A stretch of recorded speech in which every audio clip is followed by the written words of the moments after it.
Imagine for a moment that you are wandering through a freezing, desolate landscape. You are shivering. You are desperate for warmth. In the distance, you see a roaring fire. You run towards it, holding your trembling hands out to the flames. But something is wrong. Instead of radiating heat, this fire is pulling the warmth directly out of your bones. The closer you get, the colder you become. You throw more wood onto it. Your time, your empathy, your love, your sanity, hoping that eventually it will burn bright enough to warm you. But the fire does not change. It only grows larger, consuming your resources while leaving you freezing in the dark. This is not a metaphor. This is the exact biological and spiritual reality of sharing your life with a narcissist. If you are watching this, you are likely exhausted. A deep, cellular exhaustion that sleep cannot cure. I want you to listen to me very carefully. Your exhaustion is not a sign of weakness. It is not because you did not love them enough, or because you failed to find the right words to make them understand. You are exhausted because your nervous system has been hijacked. You are trapped in a biological loop of cortisol and adrenaline. The narcissist's brain is wired to require your destabilization in order to generate their own dopamine. To them, you are not a partner. You are not a friend. You are a biological drug. Today, we are going to dismantle the illusion. We are going to deconstruct the 4 laws of narcissistic hunger. We will learn exactly how to cut the oxygen to this fire. Pay very close attention to the discourse today, because the 4th law, the final stage of this process, is the most dangerous. It is the phase where 99% of people fail.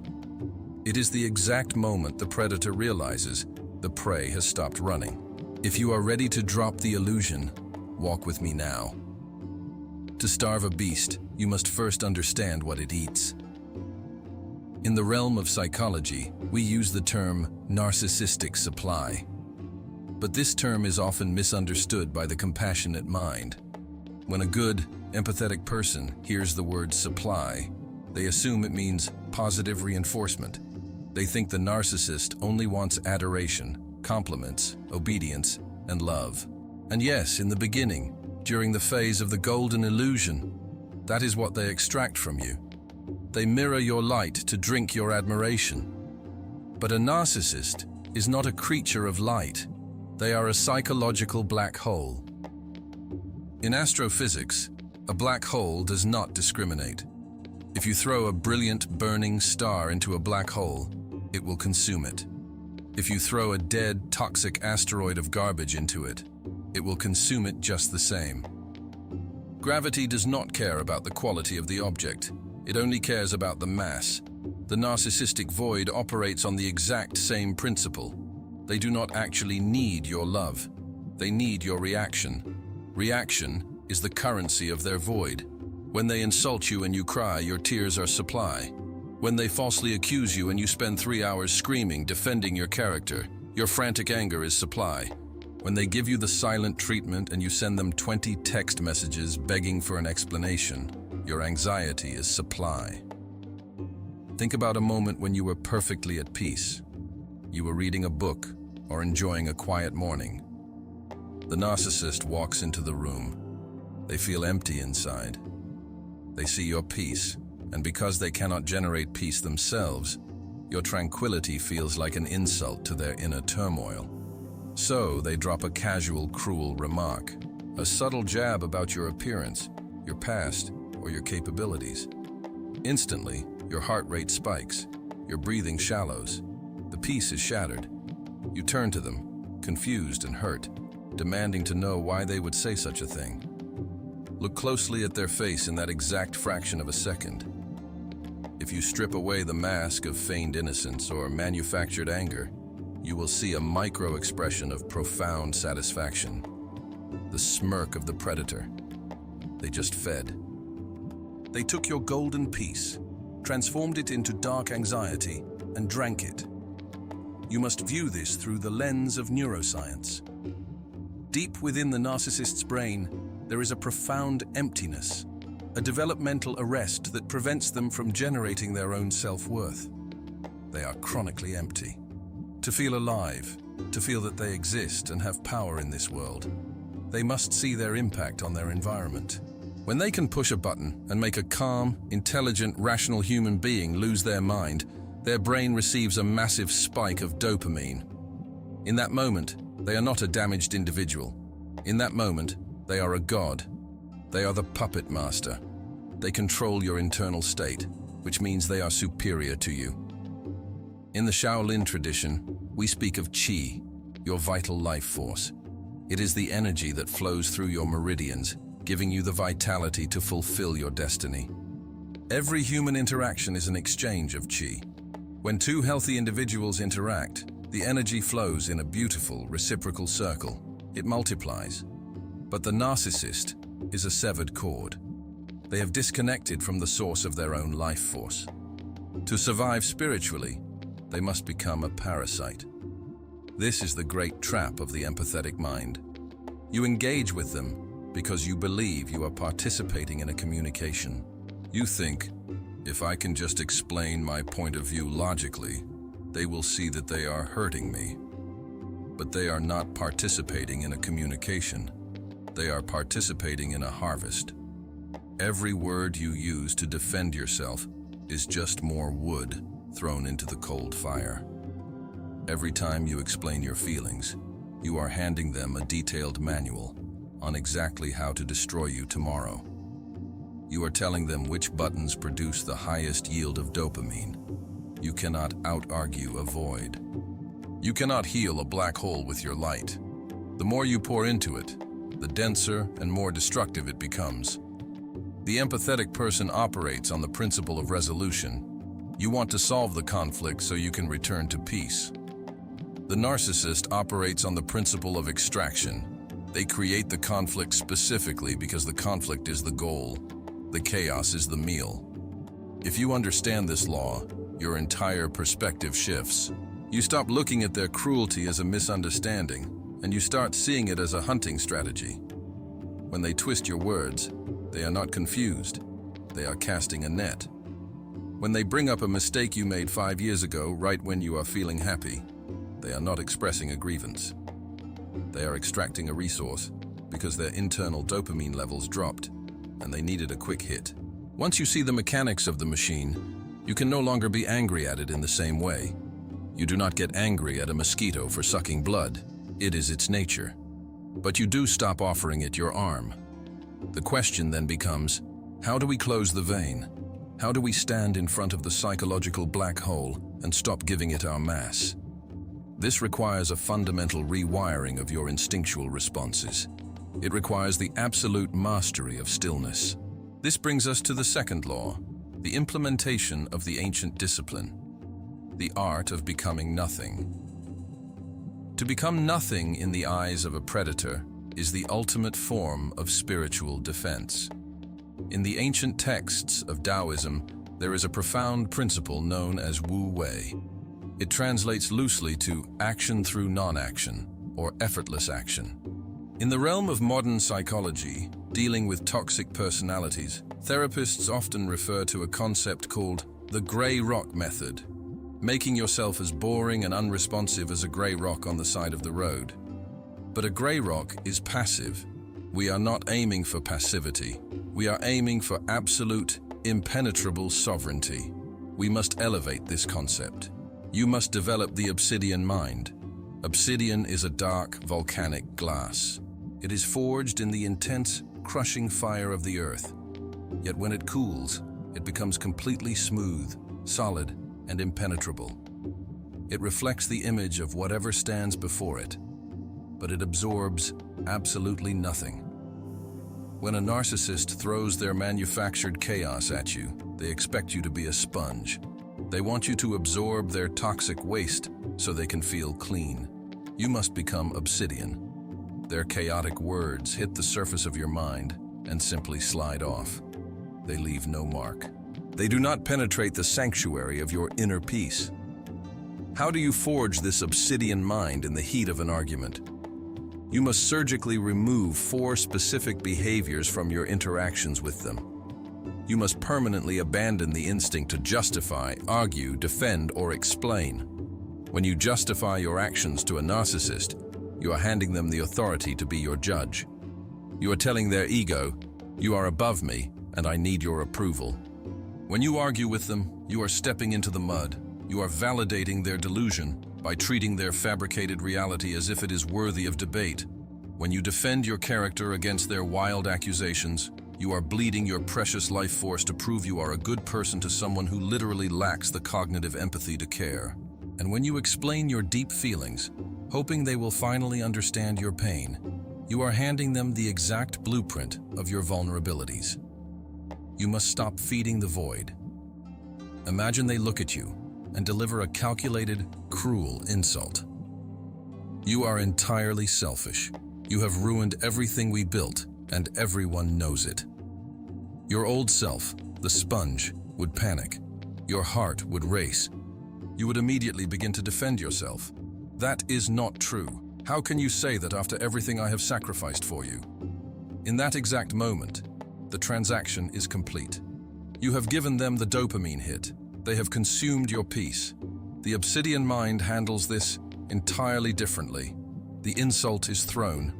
You do not flinch. You do not break eye contact. You breathe slowly, deeply into your lower abdomen, anchoring your nervous system to the present moment. You look at them with the calm, detached observation of a scientist studying a peculiar insect, and you say, softly, with absolutely zero emotional inflection, "I hear your opinion." Or you say, "That is an interesting perspective." Or better yet, you say absolutely nothing. Silence. A profound, heavy, unbothered silence. You are not ignoring them out of petty revenge. You are not using silence as a weapon to punish them, because punishing them still requires your energetic involvement. You are simply recognizing that their words are not a genuine attempt at communication. Their words are a request for a chemical hit. And you are calmly, sovereignly declining the transaction. You are closing the vein. Imagine standing in the very center of a violent hurricane. The winds are tearing trees from the earth, the noise is deafening, the chaos is absolute. But in the eye of the storm, there is a column of perfect stillness. You must stand in that center, untouchable, offering not a single drop of rain to their storm. Your face is relaxed, your heartbeat is steady. You are observing the chaos, but you refuse to become it. But what happens to a biological machine when you abruptly cut off its primary fuel source? What happens to the predator when the prey simply stops running, turns to stone, and refuses to participate in the hunt? Do you believe they will suddenly respect your boundaries, nod their head, and quietly walk away? This is the great illusion that traps many good people. You think that if you stop fighting, the war will end. But for the narcissist, your lack of reaction is not peace. It is starvation. It is an existential threat to their false self. This brings us to the inevitable escalation, the panic of the starving ghost. In behavioral biology, there is a well-documented phenomenon known as the Extinction Burst. Imagine a laboratory rat placed in a cage with a lever. Every time the rat presses the lever, a small pellet of food drops into the cage. The rat learns the system. Press the lever, get the reward. Now the scientists change the rules. They disconnect the food dispenser. The rat walks up, presses the lever, and nothing happens. Does the rat immediately accept this new reality, shrug its shoulders and go to sleep? Absolutely not. The rat experiences a behavioral explosion. It presses the lever frantically, 10 times, 50 times, 100 times a minute. It bites the lever. It throws its body against the walls of the cage.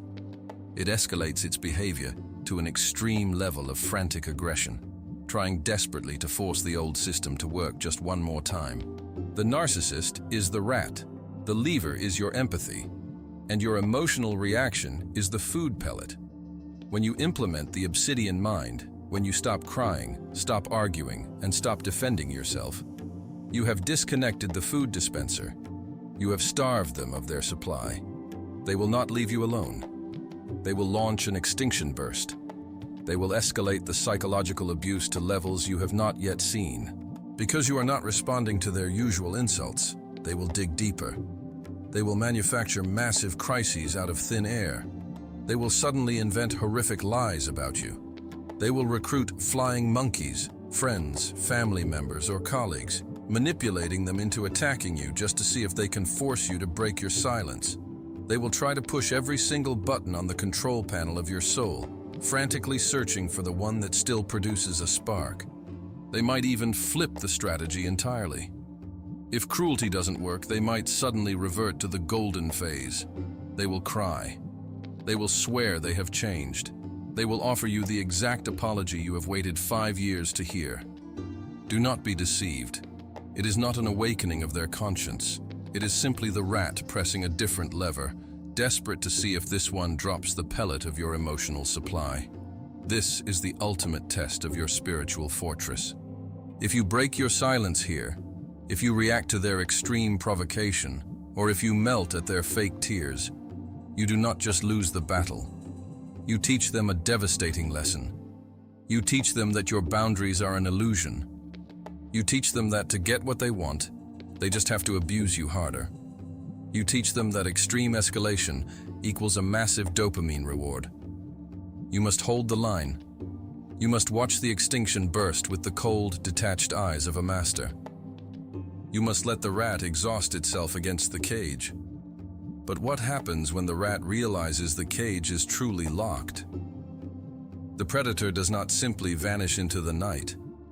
When a narcissist realizes that your obsidian mind is impenetrable, when they see that they can no longer control your internal reality, they will immediately shift their battlefield. If they can no longer control you, they will attempt to control how the world sees you. This is the psychological warfare known as the smear campaign. It is a preemptive strike. Deep within their fragmented consciousness, the narcissist knows exactly what they have done to you behind closed doors. They are terrified of exposure. To a creature constructed entirely of a false image, exposure is psychological death. Therefore, they must act first. They must burn your credibility to ashes before you even have a chance to speak your truth. They will go to your friends, your family, your colleagues, and your community, and they will not go as a raging monster. They will go as the wounded bird. They will wear the mask of a concerned, heartbroken victim. They will shed genuine-looking tears and whisper fabricated stories about your mental instability, your cruelty, and your selfishness. They will take the exact abuses they inflicted upon you and project them onto your name. It is a breathtaking display of pathological projection. To the empathetic mind, watching this level of calculated deception is horrifying. You ask yourself, how can anyone lie so seamlessly, looking people dead in the eye? You must understand, to the narcissist, truth is not an objective reality. Truth is simply whatever narrative serves their survival in that exact fraction of a second. This is where your spiritual discipline will be tested in the public square. When the rumors reach your ears, the primal instinct is to run out into the street and defend your honor. You want to gather everyone together, show them the text messages, present the logical evidence, and scream, "I am not the crazy one, they are the abuser." Do not do it. If you do this, you have walked directly into their trap. If you run around frantically trying to clear your name, vibrating with anger and desperation, you will appear unstable. You will look erratic. Meanwhile, the narcissist is sitting calmly, playing the quiet victim. By reacting, you are inadvertently proving their lie to the public. In the ancient Stoic traditions, there is a strict division between character and reputation. Your character is who you are in the dark. It is your soul. It is untouchable by human hands. Your reputation is merely the shadow that your character casts into the minds of other people. You cannot control a shadow. When the narcissist attacks your reputation, they are attacking a shadow. Let them fight the shadow. Do not abandon the throne of your own character to go wrestle in the mud over what blind people think of you. The people who eagerly believe the lies of a manipulator were never your true tribe to begin with. The narcissist is actually doing you a profound favor. They are acting as a filtration system, taking the disloyal, the superficial, and the gullible out of your life. Let the trash take itself out. Maintain your absolute silence. The truth does not need a lawyer. The truth is a lion. You do not have to defend it. You simply have to let it loose, and it will defend itself over time. Time is the ultimate enemy of the narcissist's mask.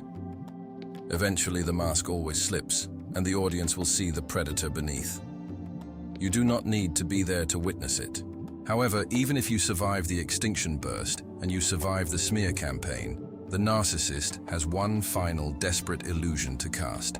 Months or even years might pass. You are healing. You are rebuilding your life. Your light is returning. And then, a message appears on your phone.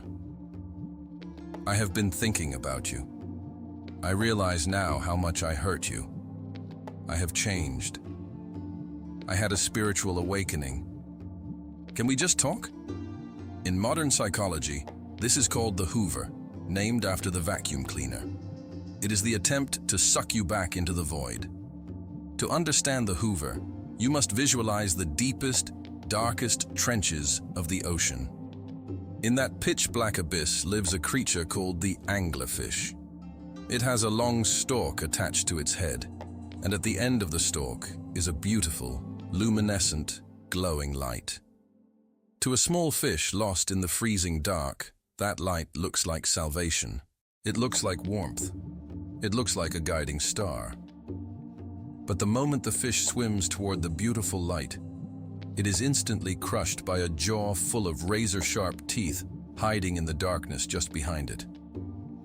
The narcissist's apology is the glowing light of the anglerfish. It looks like exactly what you have been praying for. The empathetic heart wants so desperately to believe in redemption. You want to believe that your love finally broke through their armor, that they have done the work, and that the beautiful soul you saw in the beginning has finally awakened. This is a biological illusion. A black hole does not have an awakening. It only changes its gravitational pull to capture new mass. Why are they reaching out now? Because their current source of supply is failing. They are hungry, and they remember that you were a high-yield battery. They are not scanning you for love. They are scanning you for a pulse. They want to see if the old access codes still work. If you reply, even if you reply with anger, even if you reply to say, "Never contact me again," you have lost. You have just given them a dopamine hit. You have shown them that they still occupy space in your mind. A read receipt is a dopamine hit. An angry paragraph is a feast. The only response to the anglerfish is to not swim toward the light. The absolute impenetrable void of your silence is the only weapon that destroys their illusion.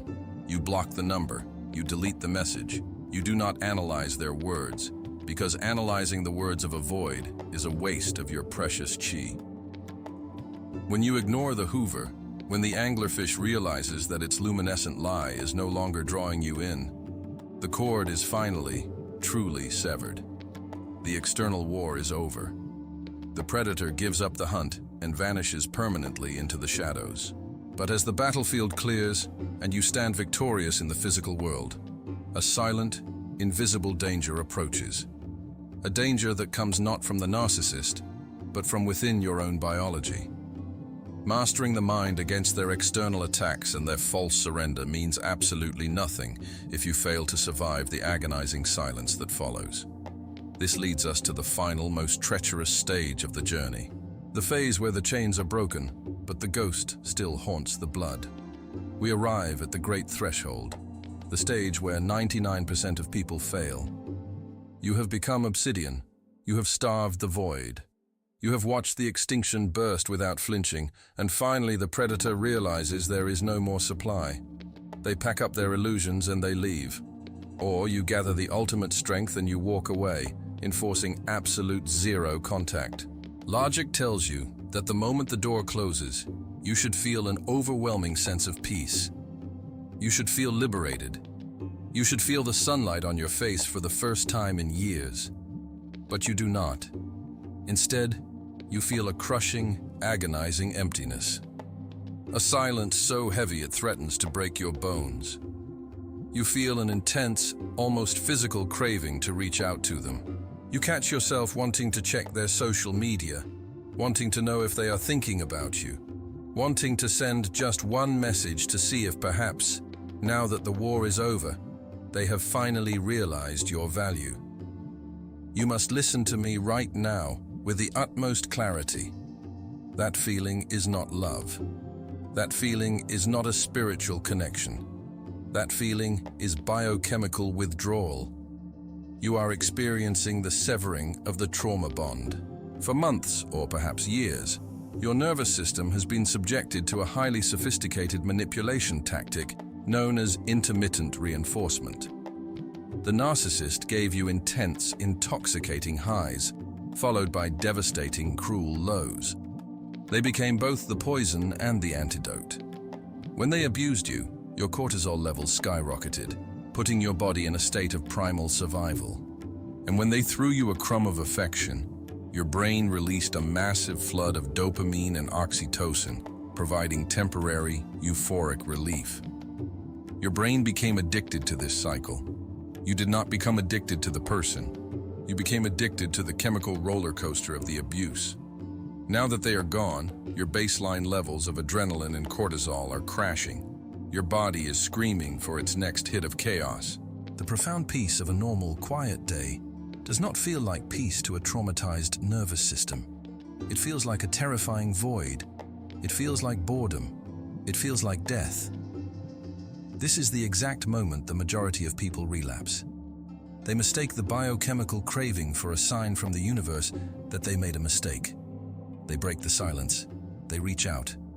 And the moment they do, the black hole swallows them again, and the cycle resets. Only this time, the extraction is even more brutal. To survive this stage, you must treat your recovery exactly as you would treat detoxifying from a lethal narcotic. You must sit in the silence and let your body shake. You must let the venom leave your bloodstream. When the urge to contact them rises in your chest like a panic attack, you must observe it with the Obsidian Mind. Acknowledge the craving, but do not act on it. In the Taoist philosophy, there is a profound understanding of the void. We fear emptiness because we have been conditioned to constantly fill our lives with noise. But the void is not empty. It is pregnant with infinite potential. The space the narcissist left behind is not a hole in your heart. It is the clearing of a dense, dark forest. It is the space where your sovereign self can finally breathe, expand, and return to life. You were targeted because you possess something the narcissist will never have. You have genuine Shi. You have empathy. You have the capacity to generate light from within. They did not break you. They simply hijacked your battery. Now, the cable is cut. The energy you spent trying to heal a bottomless pit is now entirely yours. Use it to rebuild your temple. Use it to fortify your mind. Use it to become so rooted in your own truth that no shadow can ever convince you that you are standing in the dark. The fire is out. The embers have gone cold. The beast has moved on to find an easier host, wandering the earth with its insatiable, tragic hunger. Do not pity it. Do not look back to see if it has learned to love. A black hole cannot learn to shine. It can only consume. Your only duty now is to protect the sanctuary of your own mind. If you have walked this far with me, if you have felt the heavy chains of the trauma bond begin to snap, then it is time to make a final, unbreakable pact with your own soul. I do not ask for your praise, and I do not ask for your validation. I ask for your absolute commitment to your own liberation. If you are truly ready to leave the old version of you behind, seal your fate in the comments below. Write only these words: I starve the shadow. Let that be your digital oath. Type it as a declaration of your sovereignty. The path is open. Amituofo.